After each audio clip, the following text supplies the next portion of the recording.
Tá no ar, Bruno. Olá, bom dia, boa tarde, boa noite. Mais uma entrevista da série Cotados ao Palácio no canal da Agência Moscou. Lembrando que se você gostar da entrevista de hoje com a pré-candidata do PSOL, Thelma Gugel, dedinho para cima. Não gostou? Fica à vontade. Dedinho para baixo.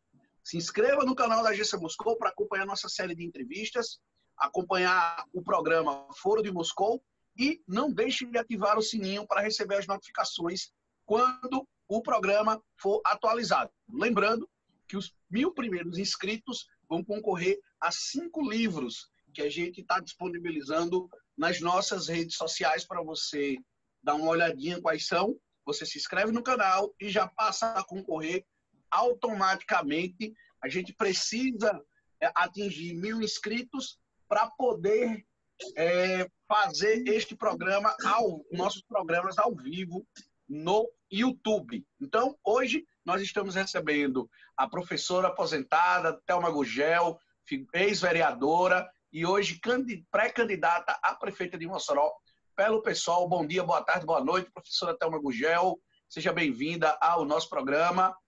Eu começo perguntando à senhora o que é que levou a senhora a ir para o PSOL e a fomentar essa pré-candidatura que vem para enriquecer o debate público eleitoral de Mossoró nas eleições de 2020. Bom dia, boa tarde, boa noite. Bom dia, boa tarde, boa noite, seguindo aí sua lógica, Bruno. Antes de tudo, gostaria de agradecer esse espaço para que a gente possa dialogar um pouco em torno da política local e da política nacional. A minha filiação no PSOL tem ligação direta com a morte de Marielle. Então, quando eu soube da morte de Marielle, aquela situação em que ela foi barbaramente assassinada e todas as bandeiras que Marielle defendia e defende enquanto seu espírito, ainda que ronda entre nós, que está entre nós, isso me fez repensar o fato de eu estar distante da política partidária. Então, eu me vi quase que numa obrigação ético-moral e política de retomar a esse espaço que eu havia, digamos, deixado há cerca de 14 anos, acredito eu, quando fui me dedicar completamente à minha vida acadêmica dentro da universidade. Então, o respeito ao legado de Marielle e a vontade de permanecer ativa às suas bandeiras foi o que me estimulou a ir para o PSOL. A disponibilidade do meu nome para a prefeitura faz parte das nossas tarefas políticas.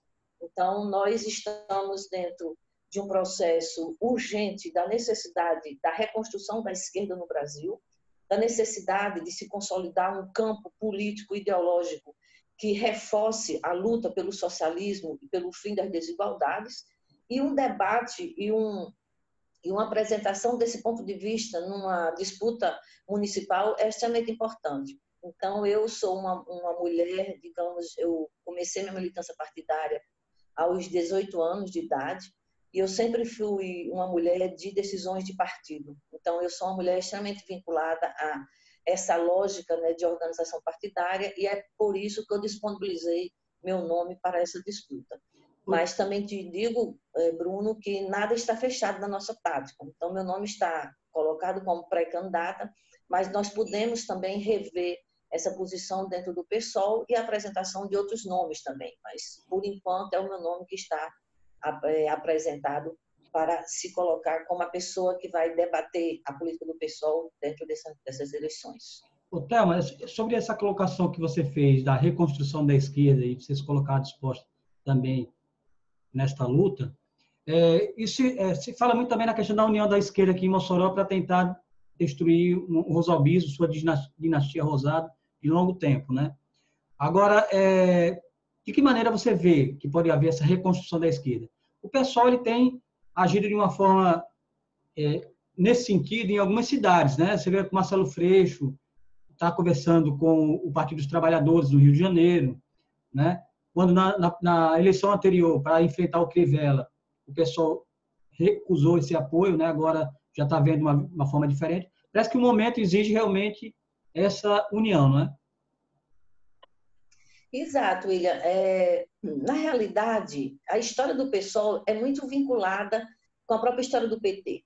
né? Então, eu gostaria de começar a situar um pouco isso. Então, o PSOL, ele nasceu da contradição do PT, né? Da negação da direção política que o PT foi tomando ao longo da sua trajetória, particularmente pós a eleição do Lula, na primeira eleição do Lula. Então, o PSOL ele tem, digamos, essa caracterização, é um partido que nasce dessa contradição, da mudança de proposta, da mudança de discurso, da mudança de ação política que o PT desenvolveu ao longo da sua história. Isso, particularmente, nos referindo a esse ponto, a esse espaço da esquerda tradicional no Brasil. Então, primeiro ponto, isso. Isso explica um pouco a dificuldade que se tem muitas vezes de se estabelecer o discurso partidário entre o PT e o PSOL. Lógico que também nós sabemos que pela história da esquerda no Brasil existe uma séria dificuldade de construção de unidade da esquerda, principalmente por se referir a programas e táticas de certa forma diferenciados. Mas quando pensamos em eleição, isso entra para um outro campo de debate, no sentido da possibilidade de disputa de conjuntura. Então, para nós, a esquerda no Brasil, ela precisa ser reinventada, não apenas na sua pauta, precisa retomar o debate em torno de uma alternativa ao capitalismo, de uma alternativa socialista para a sociedade brasileira, de uma alternativa que favoreça os desejos e anseios da classe trabalhadora. Precisamos mostrar isso muito claro, ideologicamente, politicamente, nas ações práticas de cada agremiação. Então, essa necessidade de reinventar a esquerda, de retomar o debate com a sua base social, de retomar o debate nas periferias do nosso país, isso, para mim, é o que eu chamo da necessidade de reorganização da esquerda no Brasil. Particularmente em Mossoró, quando se tem esse debate já em torno da construção de uma unidade, né, de setores da oposição, nós temos nos posicionados muito claramente. Nós temos um fio condutor das nossas conversas, em nível nacional, em nível local. Qual seja o fio de que nós não estaremos nos compactuando, não estaremos fazendo frente com partidos que defendem, que apresentaram e que se vangloriam, né, da construção de reformas que atacam diretamente a luta da classe trabalhadora. Então, aqueles partidos que apoiaram, que fizeram coro, que articularam, que apresentaram propostas de reformas, como, por exemplo, a reforma trabalhista, a reforma da Previdência, recentemente, para nós está inviabilizado sob o ponto de vista das alianças. Nós sabemos que, quando nós fazemos alianças, nós respondemos por quem está do nosso lado. Então, não podemos correr o risco de, mais uma vez, na história do Brasil, setores da esquerda serem envolvidos pelo canto da sereia neoliberal, pelo canto da sereia de setores progressistas da direita e se some no sentido de construir um pacto nacional, quando, na realidade, a base desse pacto está no fim ou no ataque direto aos direitos da classe trabalhadora. Não é um movimento só no Brasil, é um movimento em nível mundial. É a forma que o capitalismo encontrou nos últimos 30 anos para sobreviver à sua crise. Então, a política tem tudo a ver com a lógica da economia. E isso nós estamos firmes nesse propósito de ser uma candidatura, de ser uma proposta política que se posicione contrário a todas essas medidas que vêm a atingir diretamente a dignidade do povo. Professora Thelma Gurgel, ainda no campo da política, a gente sempre faz uma parte falando de política e outra da questão de projetos. No campo da política, nós temos 3 pré-candidaturas de esquerda. Dá para unir pelo menos a esquerda ou são projetos conflitantes? Bruno, particularmente com relação à esquerda, digamos, na realidade eu não consegui visualizar as 3 candidaturas no campo da esquerda. Isso no âmbito de Mossoró, você está falando? Sim, sim.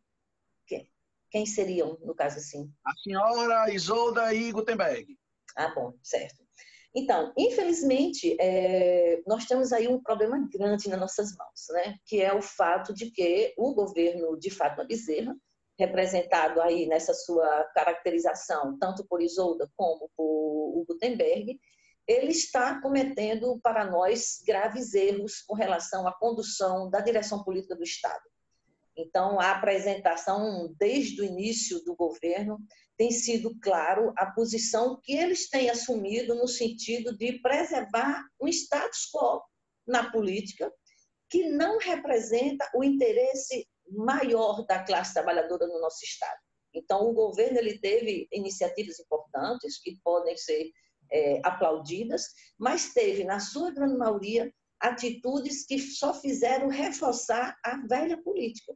Então, o que nós precisamos fazer nessas eleições ou nessa conjuntura? Nós precisamos criar essa nova política. E o que é essa nova política? Principalmente romper com o que tem sido o paradigma dominante da política. Então, o governo do Estado, infelizmente, permaneceu.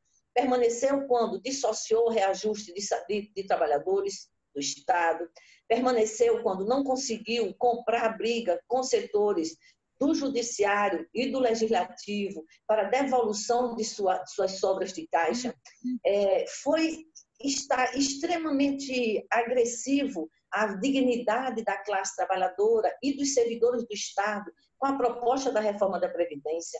Então, para nós, a direção política do Estado não está condizente com o projeto que foi apresentado.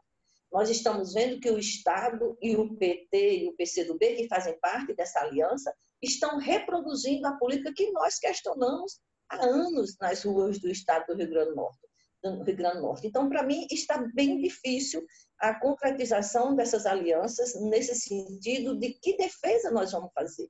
Se nós vamos estar num palanque juntamente com setores que hoje apresentam a reforma da Previdência, isso é muito complicado. Porque, digamos, Bruno, que esse setor venha a ganhar, vai repetir em nível de município essa proposta de ajuste fiscal. E nós estaremos nesse barco. Então, hoje, a nossa grande dificuldade é de reafirmar a política, de retomar a legitimidade da política em nosso país. E se a gente permanecer fazendo alianças em puro pragmatismo, nós vamos repetir o que tem sido a história do nosso país. Uma política do toma lá da cá, uma política de forças dominantes na sua direção, e uma política que tem como orientação não a igualdade e não o Estado amplo de direitos, e sim a permanência do ajuste fiscal, que nada mais é do que a retirada de direitos e o ataque frontal à dignidade humana. Então, para nós, está bem difícil a concretização desse bloco de esquerda, digamos, em Mossoró, em particular. Professora Thelma, o seu partido, o PSOL, estreou nas disputas eleitorais em Mossoró em 2012, com cinquentinha. E ele foi candidato na eleição suplementar e em 2016, e na eleição de 2016, ele fez uma aliança com o PSDC, que é um partido de direita, indicando um vice, a filha dele como vice. Cinquentinha hoje é um bolsonarista. Ele é um defensor do bolsonarismo raiz mesmo nas redes sociais. Dá para dizer que a sua candidatura, de fato, a verdadeira estreia do PSOL nas disputas eleitorais em Mossoró? Então, hoje, a composição do PSOL em Mossoró está bastante diferente do que foi no seu início, de que foi, em particular, nesse período que você está destacando. Então, hoje existe uma direção municipal que é bastante afinada com a programática do partido, bastante afinada com a história e com o objetivo estratégico do partido. Então, independente do meu nome ou não, repito, né, lhe dizendo isso, porque não está nada definido internamente ainda, é só uma proposta inicial. Independente disso, eu acredito que nessas eleições nós teremos, pela primeira vez, uma presença política na disputa municipal que responda e que defenda realmente a programática e a história do PSOL. Nós temos que entender que os partidos eles têm histórias construídas. E nós sabemos que também que nessa história muitas vezes pode-se cometer deslizes, não apenas programáticos, mas deslizes na sua representação pública. Isso tem que ser bastante... tem que ter uma reflexão bastante crítica sobre isso, interna, né? Como nós dissemos, a política ela é feita de crítica e autocrítica. E a partir daí que você consegue crescer e dar saídas para questões que muitas vezes estão que muitas vezes estão fora, né, da nossa perspectiva, digamos, utópica, né, do projeto. Então, eu acredito que nesse ano de 2020, nós teremos realmente um PSOL, digamos, puro, apresentado para a população de Mossoró. E é importante dizer também, Bruno, que nós percebemos hoje um espaço de crescimento dessa política do PSOL, né? Tanto nos setores organizados, como nos setores, digamos, mais soltos da sociedade, porque cresce um pouco na nossa sociedade a crítica à política tradicional, a forma de fazer política tradicional, que é a repetição dos acordos, a repetição dessa jogatina que existe de transformar legislativo em base de apoio a partir da política de tomar lá da cá. Então, isso tudo, a questão dos privilégios, Bruno. O PSOL é o único partido que pauta e que tem condição de pautar o debate sobre os privilégios na política. Então, isso, para mim, são questões nacionais que vão estar no debate municipal e que o PSOL, digamos, terá a legitimidade política para trazer, para apresentar esse debate. Eu acredito que 2020 será bem diferente a disputa com o nome que o PSOL vai apresentar. Thelma, Com relação... Bruno, só para complementar essa parte que a Thelma colocou sobre a composição do PSOL, você poderia me explicar como é que está a situação para a campanha de vereadores, no caso do PSOL, como o PSOL está se colocando, agora que houve essa mudança também na legislação, não há coligações mais na proporcional, então isso tende a que os partidos mais orgânicos, de certa forma, se fortaleçam, mas em alguns casos pode ser que não, né? Vai depender muito de como a coligação, a majoritária, pode influenciar nas proporcionais, de que maneira o pessoal está se organizando para a busca de vaga na Câmara.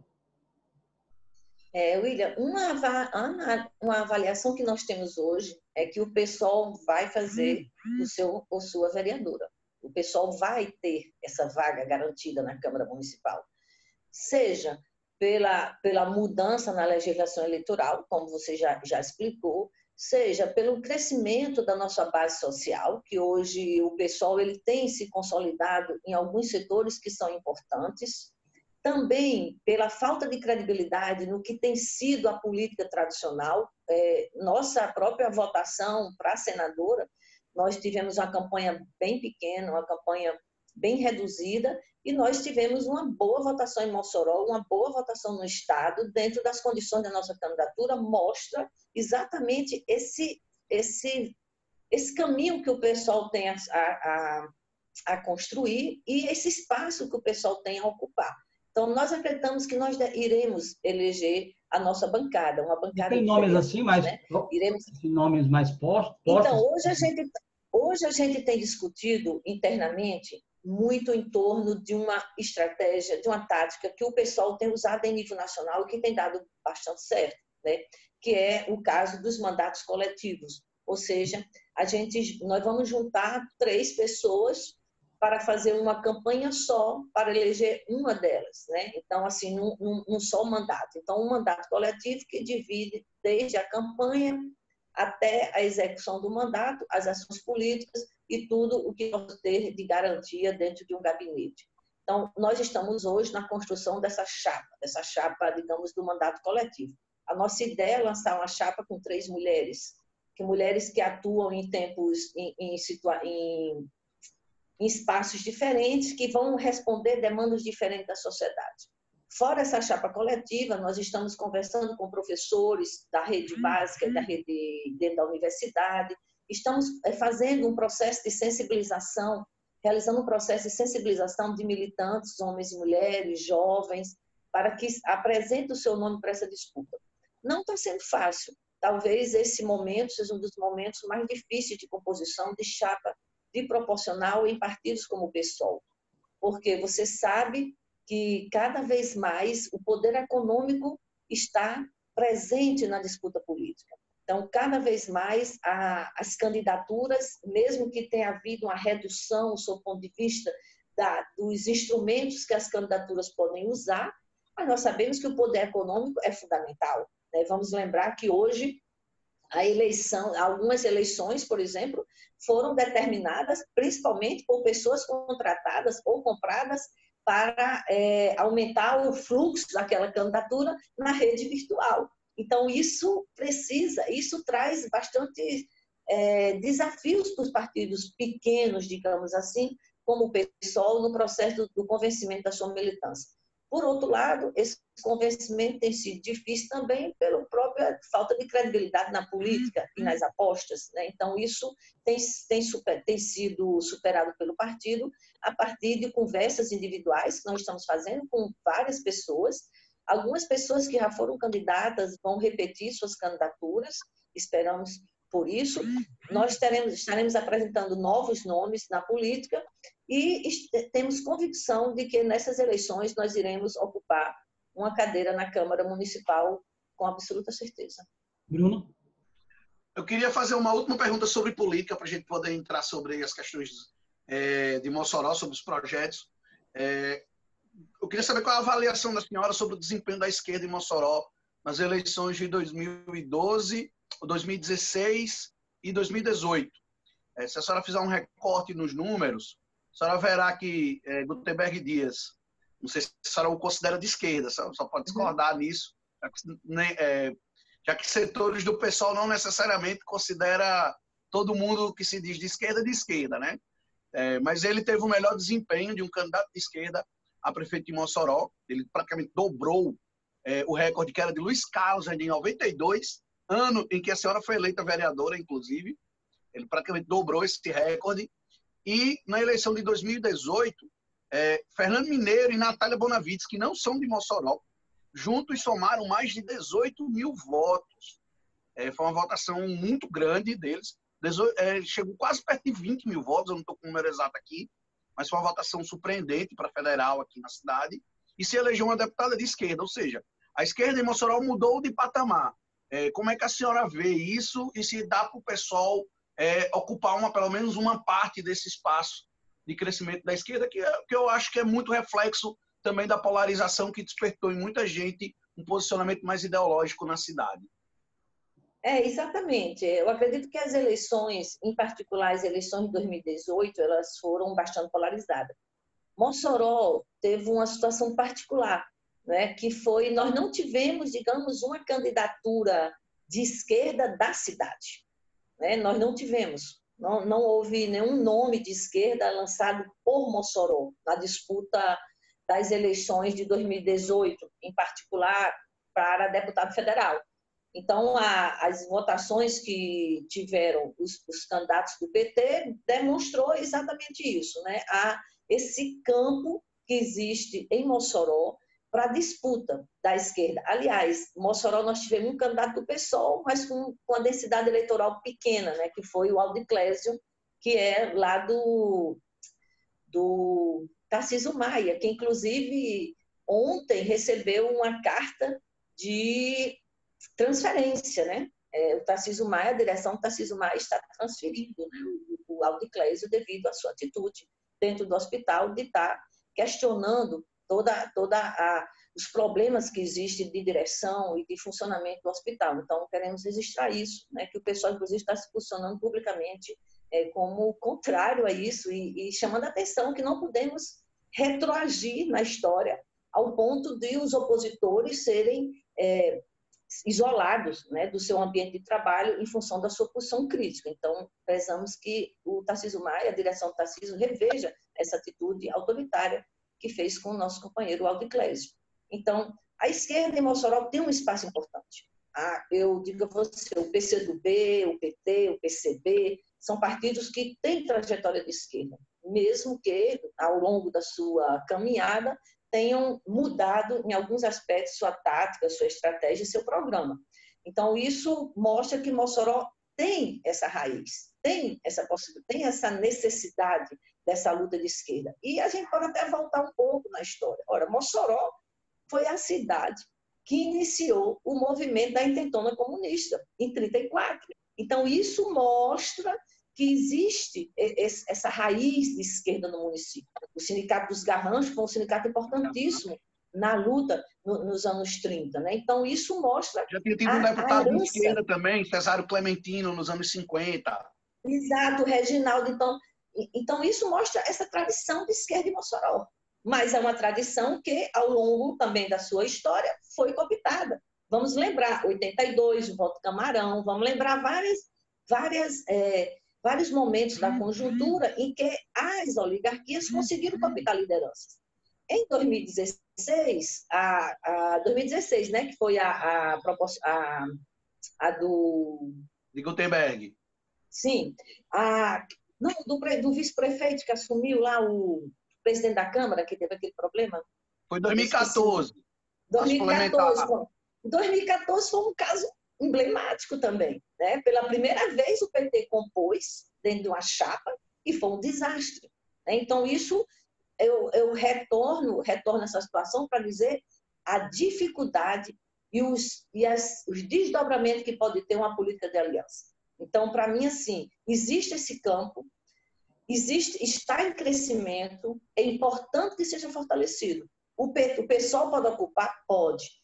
Mas nós estamos vivendo mais ou menos como o feminismo vive. Porque nós somos atacados pela direita e somos atacados pela esquerda. Então, o pessoal é mais ou menos um feminismo da esquerda, né? Porque é atacado tanto pela direita como pela esquerda, pelas suas posições programáticas. Então, infelizmente, nós temos que enfrentar um pouco essa contradição, mas temos força suficiente, política e disposição de ação para fazer as mudanças necessárias. Então, para mim, existe esse campo, é um campo que precisa ser ocupado e é um campo que precisa ser respeitado também na construção da sua base. Para isso, volto a dizer, a esquerda tem que se reinventar.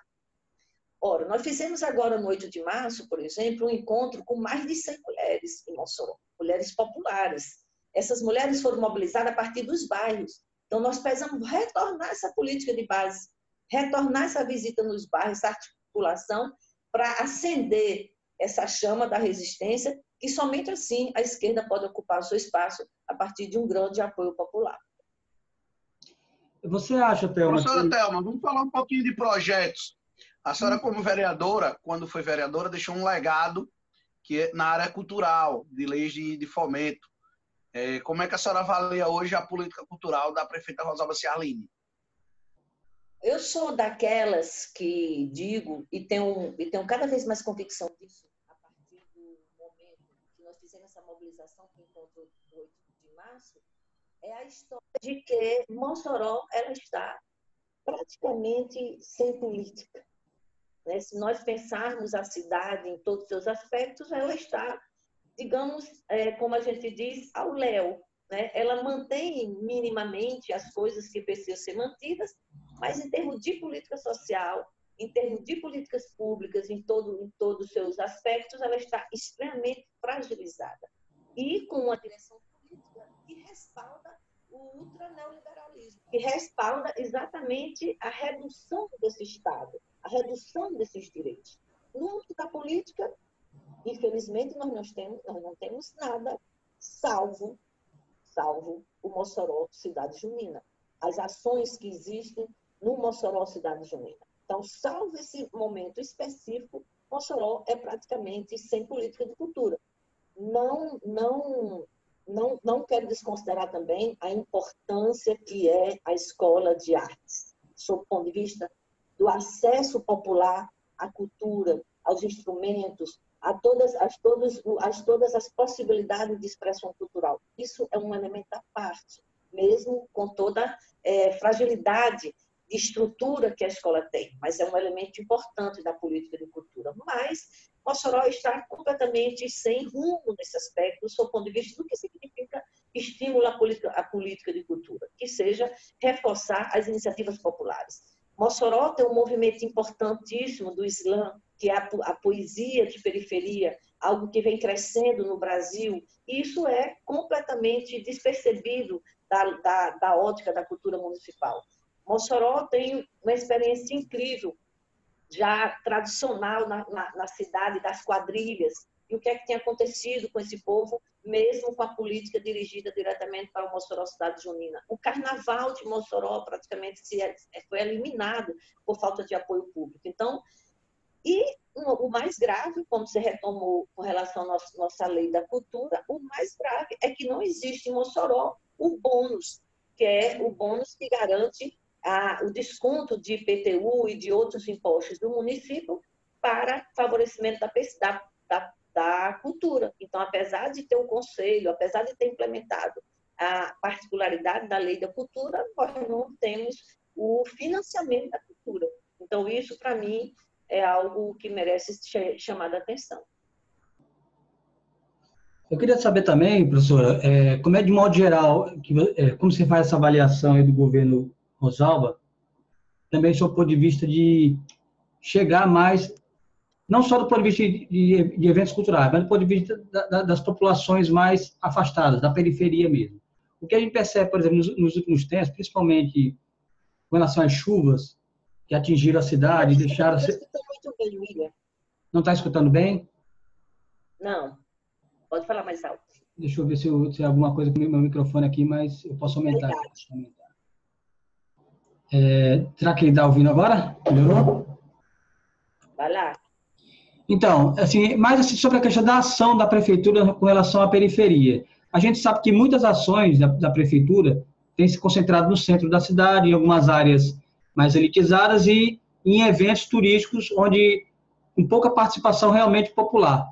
De que maneira você tem visto as ações da prefeitura na periferia, sobretudo nesse momento? Não só teve o momento das chuvas, agora as ações do coronavírus, e de certa forma, a população está sentindo bastante com relação ao atendimento, correndo para os atendimentos nos postos de saúde, buscando informações, buscando atendimento, e não está conseguindo acontecer. Evidentemente que é um surto, a gente também sabe disso, mas, de uma certa forma, é uma problemática que já vem se arrastando há muito tempo, né?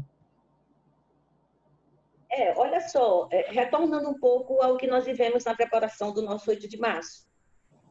Quando nós estivemos nas comunidades, a gente foi com a seguinte questão geradora. O que precisa mudar nas cidades para melhorar a vida das mulheres? Então, em todos os aspectos, as mulheres levantaram situações. Principalmente, como você situa, principalmente essa questão da periferia. Mossoró é uma cidade em que, na imensa maioria dos bairros, não existe creche. Mossoró não tem, aliás, só tem uma creche em horário integral. A maior parte dos bairros da cidade também não tem ensino médio. Significa que adolescentes, por exemplo, vão sair do Sumaré para ir para o outro lado da pista, onde eu vou dizer, do Sumaré para o Valfredo Gugel, para poder ter acesso ao ensino médio. Vão sair do Bom Jesus para o Valfredo Gugel para poder ter acesso ao ensino médio. Então, essa é uma situação, lógico, o ensino médio não diz respeito à prefeitura, mas a prefeitura tem que ter ações no sentido de estimular as políticas na periferia. Todas as mulheres falaram, por exemplo, que quando querem ser atendidas no centro de saúde, têm que sair de casa 3 horas da manhã, 4 horas da manhã, correndo risco, pela violência urbana que nós vivemos. Então, a periferia de Mossoró, assim como as periferias das grandes cidades, estão completamente desassistidas sob o ponto de vista das políticas de base. A assistência social, que são os CRAs, apesar de ter havido ampliação dos CRAs, mas não chegou em todos os bairros. Também não tem os horários de funcionamento condizentes com a realidade das mães. Teve uma mãe, por exemplo, que reivindicou que nos CRAs tivesse apoio de reforço escolar para as crianças, porque muitas mães não têm estudos, muitas mães não concluíram nem o ensino fundamental e se veem incapazes de acompanhar os estudos dos seus filhos e filhas. Então, essa é uma particularidade também, que a gente passou também a discutir agora a partir da construção do nosso 8 de março. Então, Se pensarmos as chuvas, aí a chuva ela já consegue unificar, né, todo o setor da cidade, que não apenas a periferia, mas o grande centro de Mossoró está completamente desassistido nesse sentido. Eu vi uma entrevista do responsável pela defesa, acho que era a defesa social, falando que o problema era que as tubulações elas não tinham condição de receber a quantidade de água que estava chovendo. Sim, mas isso aí é um problema antigo. Então, já deveria ter havido alguma preparação do município para resolver isso. O Rio Mossoró, meu caro, é o maior exemplo de abandono público dessa cidade. Toda cidade que tem rio cresce. Toda cidade cresce a partir do seu rio. E Mossoró é um rio completamente abandonado. Então, se prefere jogar a culpa nos outros municípios, que também recebem o leito, no lugar de assumir o seu papel no processo de educação das ribeirinhas, no processo de organização das populações de ribeirinha, no processo da limpeza e da utilização do leito do rio. Então, é uma cidade, e isso me chama muita atenção, porque por onde a gente passa, a gente vê todas as cidades que têm rio cortando são cidades de grande desenvolvimento. E Mossoró abandonou essa sua construção. Além disso, a situação do desemprego. Nós temos 30% do povo de Mossoró desempregado. 30%. Que política tem sido feita? O que nós temos feito com a nossa área rural? Apenas 6% da população mora na área rural. Isso tem interferência direta na vida da cidade, na geração de empregos, e tudo que diz respeito à vida individual de cada uma de nós. Então, eu sempre digo que já é a hora dessa cidade dar a virada na sua história, de mudar essa direção que nós temos tomado, de ser direções políticas do Estado, direções políticas do município, que tem uma única visão, que é permanecer o poder da oligarquia. Então, isso nós temos o desafio histórico de mudar nessa cidade. Bruno? Professora Thelma Gugel, hoje, na sua opinião, qual o maior desafio para a próxima prefeita ou o próximo prefeito de Mossoró?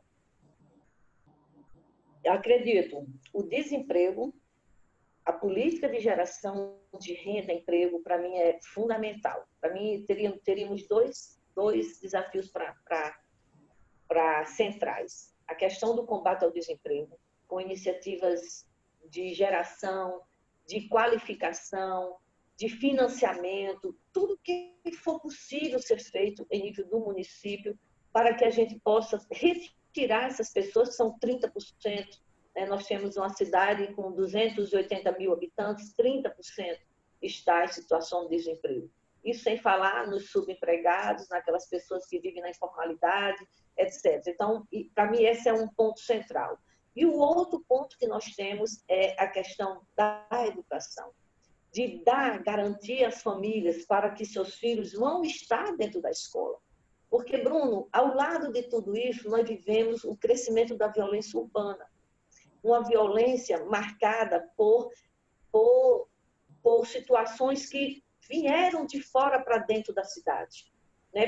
Pela disputa entre facções, pelo grande número de crianças e adolescentes envolvidas no mundo do tráfico, e que isso, para mim, é uma situação que nós temos que dar resposta, porque se caracteriza como uma violência estrutural contra as mulheres em particular, porque os assassinatos de toda uma geração, nós temos uma geração que está sendo condenada à morte, né, a partir dessa disputa do tráfico no município.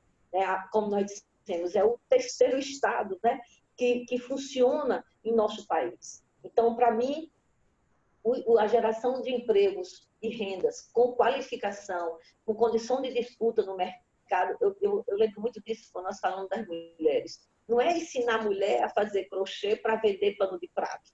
Não. São ações para que agreguem valor àquilo que é produzido. Vamos pensar dentro desse elemento. A questão dos mercados de Mossoró.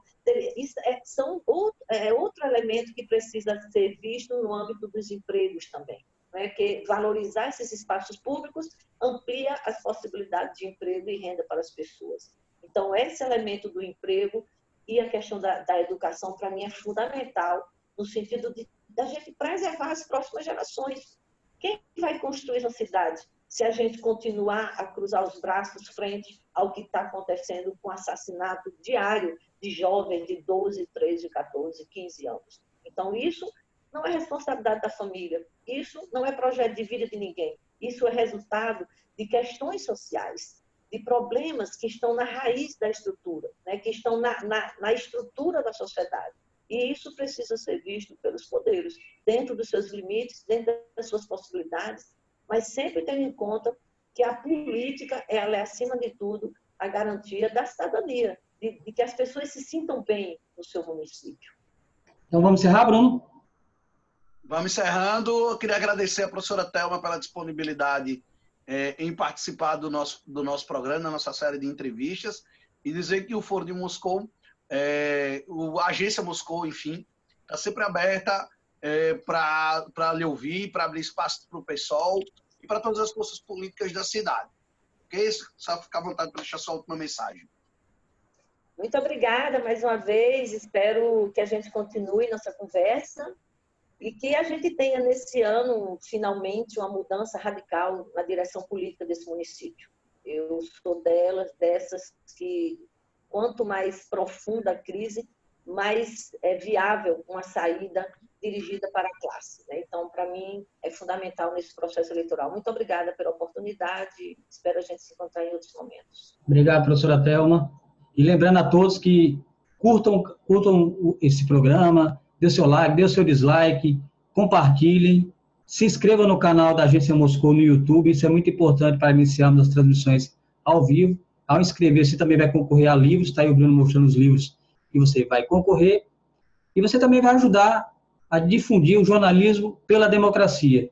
Segunda-feira a gente volta com o Foro de Moscou e no próximo sábado, mais uma entrevista no Cotados ao Palácio. Até lá. Bom sábado e até lá.